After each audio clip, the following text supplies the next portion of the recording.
کہ شاعری کی ایک قسم ہے کہ جس میں قرآن یا حدیث کی آیت کا استعمال کیا جاتا ہے، بالکل ورڈ ٹو ورڈ، اس کو صنعت اقتباس کہتے ہیں۔ تو مرزا غالب کی پوری شاعری میں صرف ایک شعر ملا پورے کلیکشن، جس میں اس نے ربنا وقینا عذاب النار اس طرح کی آیت والا ایک شعر لکھا تھا، اور زیادہ سے زیادہ ڈاکٹر اقبال کے کچھ شعر ملے۔ مصنف نے اس کو ثابت کیا کہ سارے شاعروں کی شاعری کا ٹوٹل ملا ہے، وہ بھی اعلیٰ حضرت کی شاعری کے آدھے تک نہیں پہنچا۔ اعلیٰ حضرت ایک سے ایک شاعری میں قرآن و حدیث کی آیت ہے، جیسے انتا فیہم نے عدو کو بھی لیا دامن، ایشے جاوید مبارک تجھے شہدائی، ہائی لیول کا شعر ہے، آپ شاید نہیں سمجھیں گے۔ اسی طرح ایک ہے نہ معاملہ نہ جہنم نہ وعدہ ازلی، نہ منکروں کا ابس بد عقیدہ ہونا۔ تو یوں اعلیٰ حضرت کے شعر اتنے زبردست، منظارہ تربتی وجبت لہو شفاعتی، یہ پورا حدیث پاک کو پورا شعر میں بند کر دیا۔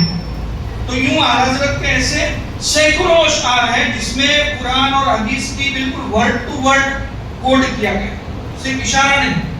اسی طرح ایک اور شاعری کا ایک ٹائپ تھا حسن مطلع، کیسے کہتے ہیں اس کو، حسن مطلع یعنی پہلا شعر جو ہوتا ہے کلام کا، اس میں دونوں میں قافیہ برابر ہوتا ہے، جیسے وہاں کیا مرتبہ ہے غوث سے بالا تیرا، اونچے اونچوں کے سروں سے قدم آلہ تیرا، پہلے میں بالا آیا دوسرے میں آدھا آیا، تو یہ دونوں برابر ہے، یہ پہلے شعر میں ہوتا ہے۔ اس کے بعد جو شعر ہوتا ہے نا، اس میں صرف دوسرے مصرے میں ہی وہ قافیہ آتا ہے، جیسے کیا دبے جس پہ حمایت کا وہ پنجہ تیرا، شعر کو خطرے میں لاتا نہیں کتا تیرا، پنجہ کتا، یہ دونوں ہوں گے۔ اب اس کے بعد آگے جو ہوگا نا، اس میں دونوں میں برابر نہیں ہوگا، جیسے کہتے ہیں کہ مجھ کو رسوا بھی اگر کوئی کہے گا تو یوں ہی کہ وہی نہ وہ بتا وہ رضا بندہ ہے رسوا تیرا، یا اس طرح اس نشانی کے جو سگے نہیں مارے جاتے حشر تک میرے گلے میں رہے پٹا دینا۔ تو دونوں شعروں میں سیم ورڈ لانا یعنی قافیہ لانا یہ بہت مشکل ہے، زیادہ سے زیادہ 2-3 شعر تک آتا ہے۔ تو ان تمام شاعروں کی شاعری کو چیک کرنے کے بعد اور اعلیٰ حضرت کی شاعری چیک کرنے کے بعد پتہ چلا کہ اعلیٰ حضرت کا صرف ایک کلام ہے، اس کا یہ لوگ مقابلہ نہیں کر سکتے۔ کون سا کلام ہے؟ صبح طیبہ میں ہوئی بٹتا ہے بارہ نور کا، صدقہ لے نور کا آیا ہے بارہ نور، دونوں برابر۔ یوں اس طرح سے اعلیٰ حضرت نے 92 اشعار لکھے کہ 12ویں کے چاند کا مجرا ہے سجدہ نور کا، 12 برجوں سے جھکا ایک ایک ستارہ نور کا، فرش پر عرش پر وہ کیا کہتے ہیں، فرش پر درگاہ سے انور سے شملہ نور کا، دیکھے موسیٰ طور سے اترا صحیفہ نور کا، تیری نسل پاک میں ہے بچہ بچہ نور کا، تو ہے عین نور تیرا سب گھرانہ نور۔ پورے کلام میں دونوں شعر میں قافیہ ہے، یہ اعلیٰ حضرت کی عظیم کلام ہے۔ جو شاعری کو سمجھنے والا سمجھے گا کہ ایسا کلام لکھنا عام شاعر کے بس کی بات نہیں، اور اعلیٰ حضرت کو شاعری لکھنے کے لیے یوں قلم اور کاغذ لے کر گھنٹوں تک سوچنا نہیں پڑتا، فوراً ہی قلم اٹھایا اور الفاظ خود آپ کی بارگاہ میں پیش ہونے لگ جاتے۔ یہ شاعری میں مجھے شامل فرمائی۔ ایک قصیدہ معراج کا فیمس ہے، 67 اشعار ہے اس کے قصیدہ معراج کے۔ تو 2 شاعر آپ کی بارگاہ میں آئے تھے اور انہوں نے کہا تھا کہ ہم نے جو ہے معراج کے بارے میں کچھ لکھا ہے کلام، آپ اس کو چیک کر کے تصدیق فرما دیجیے۔ اعلیٰ حضرت رحمۃ اللہ علیہ اندر گئے اور کچھ دیر کے بعد باہر آئے اور اپنا جو قصیدہ ہے معراج آپ لکھ کر لائے ان کو دکھایا، یعنی فوراً لکھ دیا۔ تو انہوں نے جب وہ قصیدہ پڑھا تو اپنا وہ کلام تھا وہ چھپا لیا، اب آپ کا دکھانا ہی نہیں۔ سورج جب اپنے آب و تاب کے ساتھ طلوع ہو گیا تو ستاروں کا کیا کام رہ جائے گا؟ آپ کے قصیدہ معراج کے سامنے ہمارے کلام کی کوئی حیثیت نہیں۔ پھر وہ 4 لینگویج میں آپ کا کلام ہے، لبیانی نظیر کا فی نظر، کتنا زبردست کلام۔ اسی طرح ایک کلام ہے پورا ہدایت کے بخشش میں، جس کو عز الشفتین کہتے ہیں، کہ پورا کلام آپ پڑھیں گے نا اس میں ہونٹ کہیں بھی ملیں گے نہیں، پورے کلام میں پڑھیں گے 2 ہونٹ ملیں گے، اور اس میں آخر میں مقطع بھی ایسا نہیں کہ جس طرح ہونٹ اس کلام میں ایک دوسرے سے جدا ہے، پورا مجھے شعر یاد نہیں ہے کہ یا اللہ جس طرح سے یہ دو ہونٹ اس کلام میں ایک دوسرے سے جدا ہے، اسی طرح رضا کو رنج و غم سے جدا فرما، اس طرح کا مقطع بھی اس میں ہے۔ تو اعلیٰ حضرت کی شاعری یعنی جو شاعری کا شوق رکھنے والا ہے وہ سمجھ سکتا ہے، اور اعلیٰ حضرت نے جو شاعری لکھی اور اس میں جو غوث پاک سے عقیدت کا اظہار کیا، مطلب میرا یہ ماننا ہے, میں نے کہیں سنا نہیں ہے اس بات کو, لیکن میرا پرسنلی یہ ماننا ہے کہ اعلیٰ حضرت جیسا غوث پاک کا عاشق دنیا میں نہ ہوا ہے نہ ہوگا. اتنی غوث پاک کی یقین اعلیٰ حضرت کے دن میں نے مطلب اتنے بڑے امام ہو کر, اتنے بڑے فقیہ ہو کر, ورنہ لوگ کیا ہوتا ہے عموماً 4 کتابیں پڑھ کر کچھ علم سیکھ کر بندہ وہ عقل کا غلام ہو جاتا ہے, پھر اس کو کسی کی غلامی اور کسی کی سرداری اچھی نہیں لگتی. پہلے کیا ہوتا ہے کہ وہ علماء کا گستاخ ہو جاتا ہے کہ یہ عالم بھی کچھ نہیں وہ بھی کچھ نہیں, پھر دھیرے دھیرے اپنے پیروں کا بھی وہ گستاخ ہو جاتا ہے کہ میرا کوئی پیر نہیں, میں خود ہی کچھ ہوں. پھر دھیرے دھیرے ولیوں تک بات پہنچ جاتی ہے کہ اللہ کے ولی بھی کچھ نہیں مان سکتے. تو یہ چند کتابیں پڑھنے والے کو اتنا مطلب وہ اس کو ہضم نہیں کر پاتا علم کو. اعلیٰ حضرت اتنے بڑے امام ہونے کے باوجود آپ کی غوث پاک سے عقیدت اتنی 100 کروڑ مرتبہ کہ غوث پاک کے شان میں جو اعلیٰ حضرت نے اتنے کلام لکھے اور اس میں اتنی عقیدت کا اظہار کیا ہے کہ اس کو بیان نہیں کیا جا سکتا. جیسے اعلیٰ حضرت کا غوث پاک کی شان میں کلام ہے, بندہ قادر کا بھی قادر بھی ہے عبد القادر, سر باطن بھی ہے ظاہر بھی ہے عبد القادر. اس میں ایک شعر ہے, مفتی شرع بھی ہے قاضی ملت بھی ہے, علم اسرار میں ماہر بھی ہے عبد القادر. اسی میں ایک شعر ہے, سلک کے عرفاں کی ضیاء ہے یہی در مختار, سلک کے عرفاں کی ضیاء ہے یہی در مختار, مظہر ناہی و عامر بھی ہے عبد القادر, فخر اشباہ و نظائر بھی ہے عبد القادر. یہ اتنا مشکل شعر ہے کہ در مختار جو ہے وہ فقہ کی بہت ہی عظیم کتاب کا نام ہے. در مختار, در مختار فقہ کی بہت بڑی کتاب ہے, اور اسی طرح الاشباہ والنظائر بھی فقہ کی بہت بڑی کتاب ہے. دونوں کتابوں کے نام اس شعر میں اعلیٰ حضرت نے شامل فرمایا, اور معنی اس کا ورڈک میننگ لیا ہے کہ سلک عرفاں کی ضیاء ہے یہی در مختار. سلک عرفاں مطلب کہ عرفان کی طریقت کی جو لڑی ہے اس کی ضیاء, اس کی رونق ہے یہی در مختار. در مانے موتی, مختار نے چنا ہوا, سلیکٹڈ موتی. غوث پاک کے بارے میں فرما دیں کہ غوث پاک در مختار ہے, اشارہ اس فقہ کی کتاب کا ہے, اور فخر اشباہ و نظائر بھی ہے عبد القادر. غوث پاک کی شان میں مطلب اتنے پیارے انداز میں اور اتنی عقیدت کا اظہار میں نے مطلب آج تک نہیں دیکھا. غوث پاک کی شان میں اعلیٰ حضرت جو لکھ کے گئے کوئی کبھی لکھ نہیں سکتا. اتنے زبردست شان ہے. جو تیرا طفل ہے کامل ہے یا غوث, طفیلی کا لقب واصل ہے یا غوث, رضا کے کام اور رک جائے ہاشا, تیرا تیرا تیرا واصل ہے تو واصل ہے یا غوث. غوث پاک کی شان میں اتنے شان. پرابلم یہ ہے کہ اعلیٰ حضرت کے جو اشعار ہیں وہ اتنے مشکل ہیں, ہارڈ اردو میں, اور اعلیٰ حضرت کی کتابیں بھی اتنی ہارڈ اردو میں ہیں کہ ہر عالم بھی اسے نہیں پڑھ سکتا. عوام کی تو بات ہی دور ہے کہ نارمل جو طالب علم ہے یہاں جو مطلب ابتدائی مطلب دور میں ہے جو علم دین کے, وہ اعلیٰ حضرت کی کتاب کو پڑھ کر سمجھ نہیں سکتا, اتنا ہارڈ اردو ہے اس میں, اور اتنی اعلیٰ لیول کی باتیں. اعلیٰ حضرت تو اعلیٰ حضرت ہے, ان کی تعریف تو ان کے ماننے والے کریں گے, مخالفوں نے بھی یہ مانا ہے. ڈاکٹر اقبال بہت بڑے ایک فلسفر تھے, حالانکہ وہ بد مذہب نہیں تھے, سنی تھے, لیکن ان کو ایک صنم کے طور پر مانا جاتا ہے. ڈاکٹر اقبال بہت بڑے ادب کے مشہور ہیں. ڈاکٹر اقبال کا فرمان ہے اعلیٰ حضرت کے بارے میں کہ اس شخص کو, امام احمد رضا خان کو, اگر یہ امام اعظم ابو حنیفہ کے دور میں پیدا ہوتے, امام اعظم ابو حنیفہ اگر ان کو دیکھتے تو اپنے خاص شاگردوں میں شامل فرماتے, اپنے خاص شاگردوں میں ان کو شامل فرماتے. اعلیٰ حضرت صرف مجدد نہیں, مفتی نہیں, عالم نہیں, بلکہ آپ کو مجتہد فی المسائل کہا گیا. مجتہد فی المسائل کہ کئی سارے مسائل ایسے ہیں جو آپ سے پہلے کسی نے اس کو کھول کر بیان نہیں فرمایا جو آپ نے بیان فرمایا. تو یوں اعلیٰ حضرت کی شان میں ہم جتنا کہیں اتنا کم ہے کہ جس پر اللہ تعالیٰ کی نوازش ہو اور جس نے اپنی پوری زندگی پیارے آقا صلی اللہ علیہ وسلم کی محبت میں گزاری ہو, دین کی خدمت کے لیے وقف کر دی ہو, تو اس کی جو شان ہی اللہ تعالیٰ سب سے بے نیاز اور شان سب سے الگ اللہ تعالیٰ ظاہر فرماتا ہے. تو یوں اعلیٰ حضرت امام اہل سنت رحمۃ اللہ علیہ کا ہمیں دامن کرم نصیب ہوا ہے. ہم اللہ کے کرم سے رضا والے ہیں, ہم سنی ہیں, ہم بریلوی ہیں. تو اعلیٰ حضرت رحمۃ اللہ علیہ کی مبارک زندگی سے ہمیں بھی درس حاصل کرنا چاہیے, ہمیں نصیحت حاصل کرنی چاہیے کہ انہوں نے اپنی پوری زندگی اسلام کے لیے وقف کر دی. ہم دین کے لیے کیا کر رہے ہیں؟ ہم سے تو نماز بھی نہیں پڑھی جاتی. لوگ یہ کہتے ہیں کہ سنی نماز نہیں پڑھتے. ہم اعلیٰ حضرت کا نام لے کر نمازوں سے دور ہیں. اعلیٰ حضرت کا ایک مشہور واقعہ ہے کہ ایک مرتبہ آپ کو کہیں سفر میں جانا تھا اور راستے میں نماز کا وقت آتا تھا اور ٹرین بیچ میں کچھ تبدیل کرنی پڑتی جس کی وجہ سے نماز کی جماعت چھوٹنے کا کچھ اندیش تھا. آپ نے اس جماعت چھوٹنے سے بچنے کے لیے پوری ٹرین کو پرسنلی بک کروایا تھا. اس طرح کا واقعہ اور وہ کئی سارے روپیوں میں آج کے دور کے حساب سے خرچہ ہوتا تھا. پھر بھی آپ نے کہا کہ ایک نماز اس کے بدلے میں اگر بچ جائے میری تو یہ اس کے مقابلے میں مفت کا سودا ہے.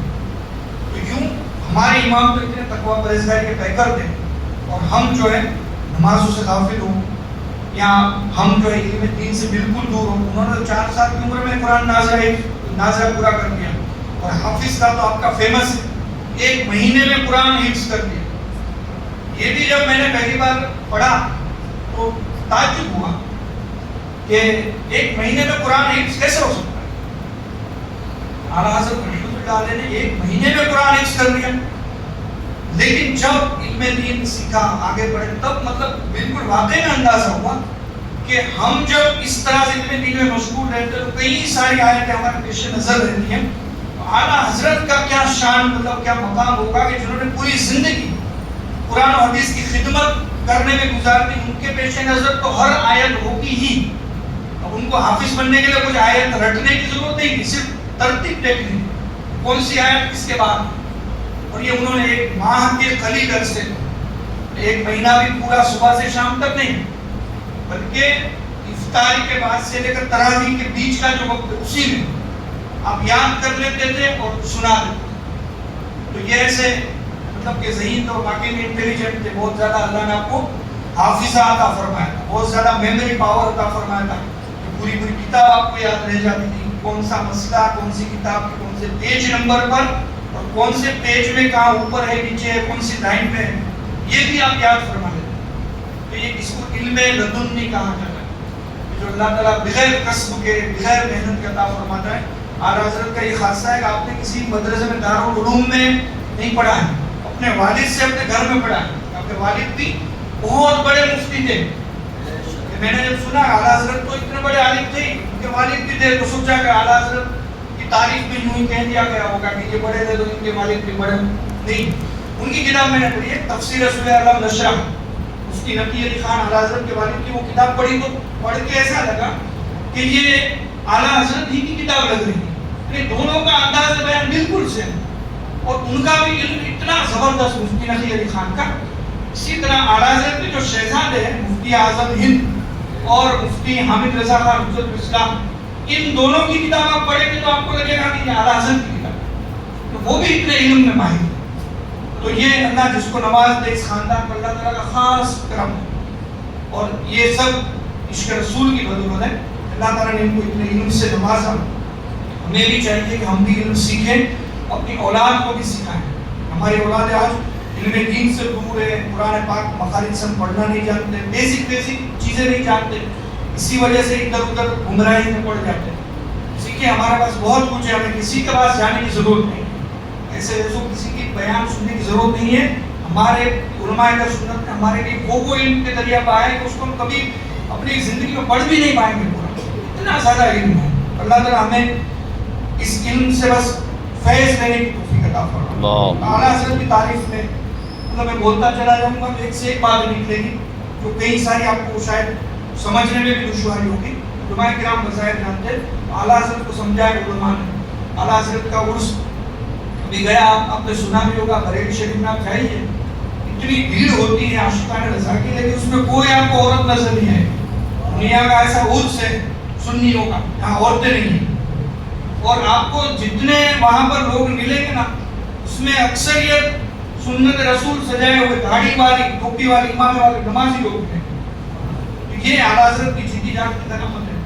آج بھی آپ کے دربار میں جانے والے جو بادشاہ اور لوگ ہیں اور واقعی میں جانا چاہیے, اگر نہیں گئے تو اعلیٰ حضرت رحمۃ اللہ علیہ بارگاہ میں ضرور آپ حاضر دیجیے اور اسی طرح سے اپنی زندگیوں میں ان کی جو ہے وہ تعلیمات کو اتارنے کی کوشش کی.